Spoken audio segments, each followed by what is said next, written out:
Hi, very good morning guys. कैसे हैं आप लोग? Well, from this session, I'm going to start a series on recursion. Very important. We're going to start the COM coding. ठीक है? और trees, graphs, linked list सबके लिए dynamic programming, greedy, algorithms and all. ये बहुत ही important topic है. ठीक है, recursion. So ये जो series होगी, I think around 40-50 questions होंगे recursion के ऊपर.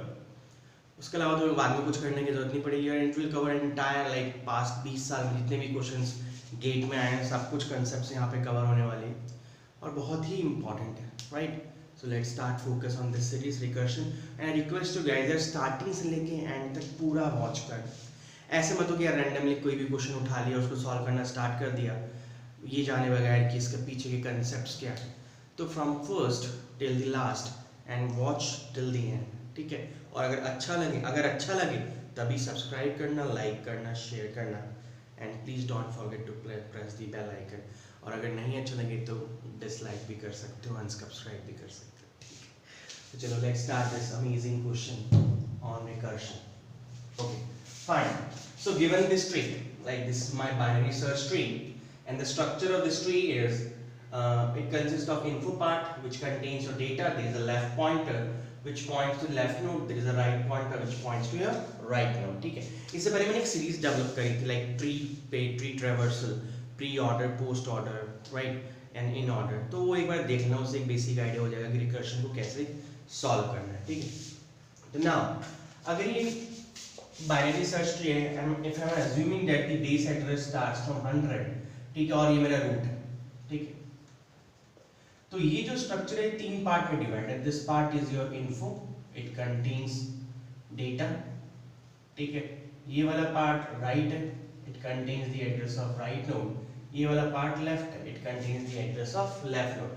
So let's suppose this is 100, 200, 300, 400, 500, 600 and 700, right? So left pointer will point to the left node, right pointer will point to the right node. So if I talk about this structure only, so right pointer is pointing at 300, left pointer is pointing at 200, and the rest you can do for each and every node. Now let's start this program. Now you have to tell me what is the output of this code if we call root comma 4, right? If we call root comma 4. So when we call root comma 4, this star root, this pointer root is basically containing the address this 100. So this root is 100 and the value of k is 4, right? Now then we enter into this function. If root not equals to means what? If your that root value is 100 not equals to null, right? Condition is true. If this condition is true, we will check this also, right? Because this is a logical AND. So logical AND says if my first is true, we are going to evaluate this second, right? So count less than equal to k. Value of count is 0. So 0 less than equal to 4. So this condition is true. Now when this condition is true, what is happening? We are calling this recursion function tree root left comma k. What is the left of this 100? Left is 200, and what is the value of k? K value is your 4. Then what is happening? Count plus plus. See, we will not evaluate just this for. I am making this just so that you can easily trace this what is happening in this recursion tree, and it will be easier for you to understand this program. So the scope of this function is from here to here. So when and if is from this to this. So if this condition is true, you will evaluate this also, this also, this also, this also, and this also. But since first there is this recursive call, so first we will solve this recursive call and then we will do count plus plus and then we will check this condition and this condition. But I am writing just for sake of readability, and you should know that how you're gonna trace the recursive tree. So after that, if count is equal to k, I am gonna write each and everything. So if count is equal to k, you're gonna print the root info, right? And after that again tree right, and right is 200, right is 300 comma 4, right? So this is the first step. Now when you again call 200 comma 4, the root becomes what? 200 and the value of k is 4. So 200 not equals to null and 4 less than equal to 4. and count value is 0. 0 less than equal to 4. Your condition is true. So if the condition is true, again after this, again what will happen? Tree root left of 200 is, if this is 200, left of 200 is 400. So this is 400 comma k value is 4, and then again you will do count plus plus, and again you will check if c count is equal to k. You are going to print root info, and then again t. Right of this is 500, so this is 500 comma 4. Fine. Now you will solve for this 400. Now the value of root is 400 and value of k is 4. So 400 not equals to null, condition true, and 0 less than equal to 4, your condition is true. So what will happen? Again t root left. So what is the left of 400? It is null. The value of k is your 4. Then you are doing count plus plus, and if count is equal to k, you are printing root info, and then again right of this 400 is again your null, so null comma 4. Now when you will call this null comma 4, the root is pointing to null, so null not equal to null, condition becomes false. So ये खत्म.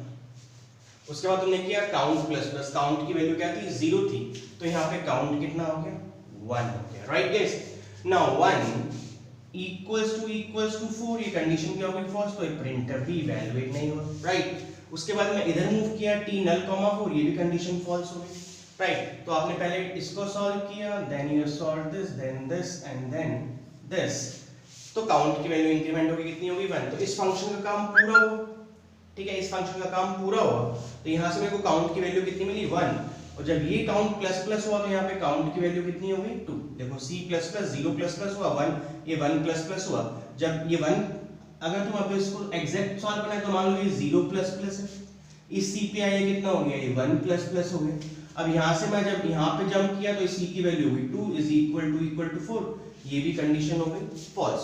तो इस function तक पहुंचने से पहले, ठीक है, मैं इसको रब कर रहा हूं, इस फंक्शन तक पहुंचने से पहले मेरे काउंट की वैल्यू कितनी हो चुकी है? मेरे काउंट की वैल्यू हो चुकी है यहाँ पे 2 हो चुका है. फिर मैंने इस फंक्शन को सॉल्व किया t 500 4. मैं इसको यहाँ पे लिख लेता हूँ t 500 4. तो जब मैंने इस फंक्शन को कॉल किया मेरे रूट की वैल्यू कितनी हो गई? 500. ठीक है, फिर 500 not equals to null, condition true, count की वैल्यू कितनी है? 2. तो मैं यहाँ पे लिख देता हूँ root not equals to, root की वैल्यू कितनी है? 500 not equals to null, condition true, and count की वैल्यू कितनी हो चुकी है? 2. 2 लेस देन इक्वल टू 4. पूरी कंडीशन क्या हो गई? ट्रू. जब पूरी कंडीशन ट्रू है तो सबसे पहले हम क्या इवैल्यूएट करेंगे? रूट का लेफ्ट. 500 का लेफ्ट क्या है? नल. k की वैल्यू कितनी है? 4. फिर दोबारा काउंट प्लस प्लस हुआ, और फिर यहाँ पे जाते थे मैंने इवैल्यूएट किया if count is equal to k. Count की वैल्यू है, मैं यहाँ पे लिख देता हूँ if count is equal to k, printf root info, और इस साइड null comma 4, because 500 का राइट क्या है null. तो ये इवैल्यूएट होगा नहीं. काउंट की वैल्यू 2 थी, यहाँ पे 2 प्लस प्लस हुआ, जब इस काउंट पे वैल्यू कितनी होगी? 3. 3 is equal to 4, condition false हुई तो ये भी नहीं इवैल्यूएट हुआ. यहाँ पे null आ गया तो ये भी नहीं इवैल्यूएट हुआ. तो जब 200,4 फंक्शन मैंने पूरा सॉल्व किया तो मेरे को पता है इसको जब मैंने सॉल्व किया मेरे काउंट की वैल्यू कितनी हो चुकी? 3 हो चुकी. तो मैं यहाँ पे लिख रहा हूँ मेरे काउंट की वैल्यू, इस फंक्शन को जब मैंने सॉल्व किया मेरे काउंट की वैल्यू है 3. राइट? इसके बाद हुआ 3 plus plus. Right? 3 plus plus, और उसके बाद मैं गया if count is equal to k. अब यहाँ पे 3 प्लस प्लस था. ठीक है, c 200,4 काउंट की वैल्यू 3, ये हुआ 3 प्लस प्लस, और if c is equal to k, printf root info. अब c की वैल्यू क्या? चेक करो c की वैल्यू क्या? अब c यहाँ पे 3 प्लस प्लस है, यहाँ पे c की वैल्यू कितनी होगी? 4. 4 इज इक्वल टू क्या होगा? 4. मेरी कंडीशन क्या हुई? ट्रू. तो अगर मेरी कंडीशन ट्रू हुई तो मैं क्या प्रिंट कर रहा हूँ? रूट का इन्फो, बिकॉज ये कंडीशन क्या मेरी ट्रू है. तो अगर ये कंडीशन ट्रू हुई तो मेरी काउंट की वैल्यू हुई 4 is equal to 4, printf root info. अब ये रूट किसका रूट? ये मैं रूट लेके गया था 100, ये हुआ 200, फिर हुआ काउंट प्लस प्लस, फिर ये 4 equals to 4 printf root info। अब मेरे को तुम ये बताओ कि यहाँ पे रूट की वैल्यू क्या है। सोचो यहाँ पे रूट की वैल्यू मेरी क्या, रूट की वैल्यू यहाँ पे 500, जब मैंने लास्ट इसको सॉल्व किया था तो लास्ट क्या था 500 कॉमा 4 था, ठीक है, वो नल था, वो उसकी वैल्यू नल है। तो इस पूरे फंक्शन को जब मैंने सॉल्व किया तो मेरी वैल्यू आई c इज इक्वल टू 3 और ये वैल्यू नल हो गई थी, फिर c प्लस प्लस हुआ 3 plus plus if c is equal to k printf root info। ये रूट किसका रूट है, ये 100 का रूट है, राइट, ये 100 का रूट है। तो अगर ये 100 का रूट है तो उसका इन्फो क्या है, 100 का इन्फो क्या है 14, तो यहाँ पे इसका आंसर लिखना आ गया 14, ठीक है। अब जब तुम इसको सॉल्व करोगे 300, अब यहाँ तक मेरा प्रिंट हो चुका है और प्रिंट हुआ 14, ठीक है। उसके बाद तो मेरे ख्याल से कुछ होने वाला नहीं है, बिकॉज आप अगर इसको सॉल्व करोगे 300,4 को सॉल्व करोगे, अगर मैं इसको यहाँ पे सॉल्व करता हूँ 300 not equals to null and count less than equal to K, count की value 4 less than equal to K, condition true. तो काउंट की वैल्यू अगर मैं यहाँ पे चेक करूंगा 4 प्लस प्लस होगी तो यहाँ पे काउंट की वैल्यू हो जाएगी 5, तो 5 इज इक्वल टू 4, तो कभी कंडीशन ट्रू होगी नहीं, तो ये प्रिंटफ स्टेटमेंट प्रिंट ही नहीं होगी। तो जो प्रिंट होगा यहाँ पे वो सिर्फ प्रिंट होगा 14, तो answer of this code is only 14।